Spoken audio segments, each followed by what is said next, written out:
Gangs of London, the series. Can you imagine a London plunged into chaos, where street gangs and criminal clans clash in an all-out war? Today, we're diving into Gangs of London, the series, an intense and unapologetic journey through 3 seasons of action, betrayal, and urban violence. I'll break down how this dark portrait of the British capital is built, mixing technical details, behind-the-scenes anecdotes, and of course, my honest opinion. Buckle up. This is going to be a wild ride. Season 1, The Rise of Chaos. The first season introduces us to a London on the brink of collapse when the patriarch of one of the city's major criminal clans is brutally murdered. This sets off a ruthless power struggle, where alliances are forged and betrayals unfold in an atmosphere thick with violence and ambition. The series was developed by Gareth Evans and Matt Flannery, the same team that showed us what they could do in the action film world.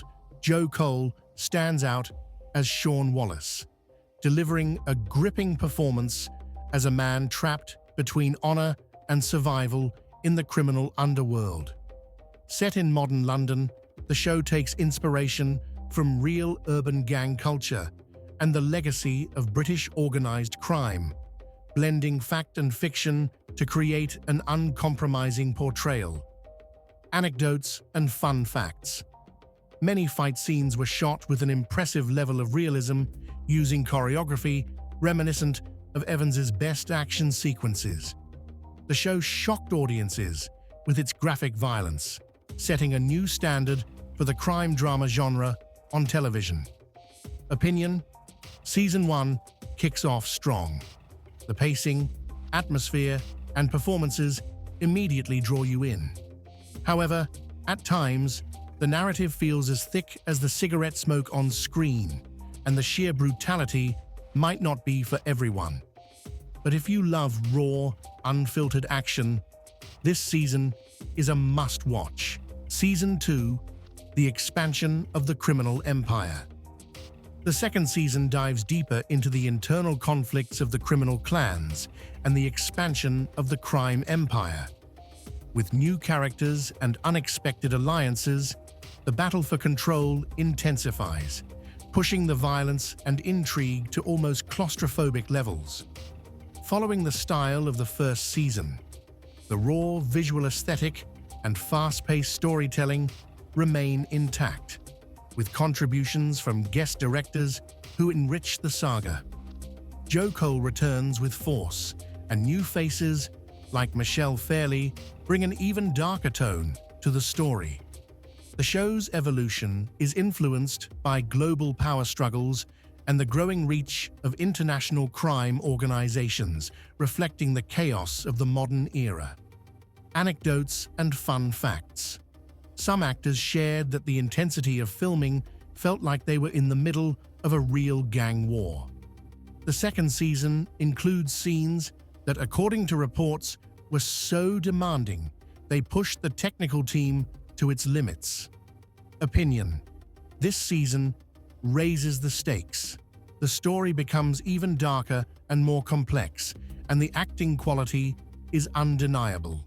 However, the increasing number of characters and subplots sometimes diverts attention, making certain storylines feel a bit forced. Even so, for genre fans, it's a necessary evolution that keeps the tension high. Season 3, The Twilight of the Empire and Redemption. The third season attempts to bring the saga to a close, with the power struggle reaching its peak. Here, the consequences of violence take center stage, opening paths to possible redemption while old wounds resurface and new enemies emerge from the shadows. The story focuses on the price each character must pay for the legacy of crime. The signature visual style and action-packed direction remain, with narrative twists aiming to deliver an epic conclusion. Joe Cole and Michelle Fairley continue to be key players, while new characters shake up the criminal empire.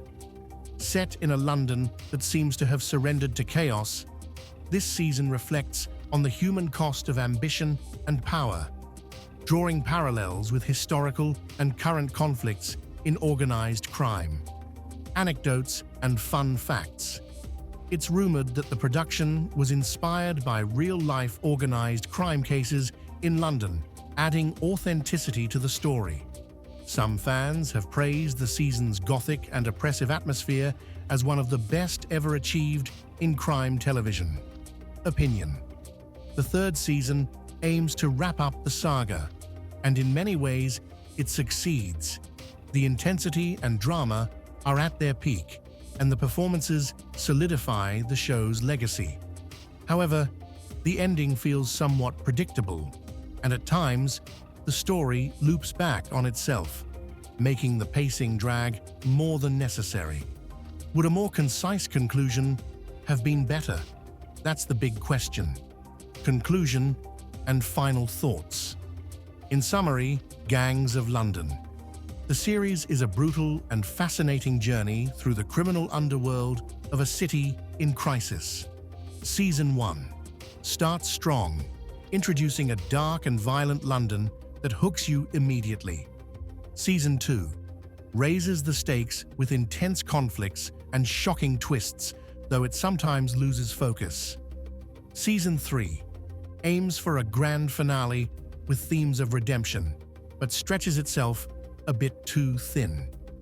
If you're into action, intrigue, and that raw, gritty atmosphere that only a city like London can provide, this show will keep you glued to the screen, despite its occasional narrative repetition.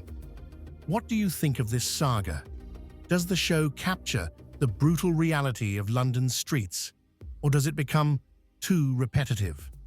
Drop your thoughts in the comments, share your favorite season, and let me know, would you dare live in that world?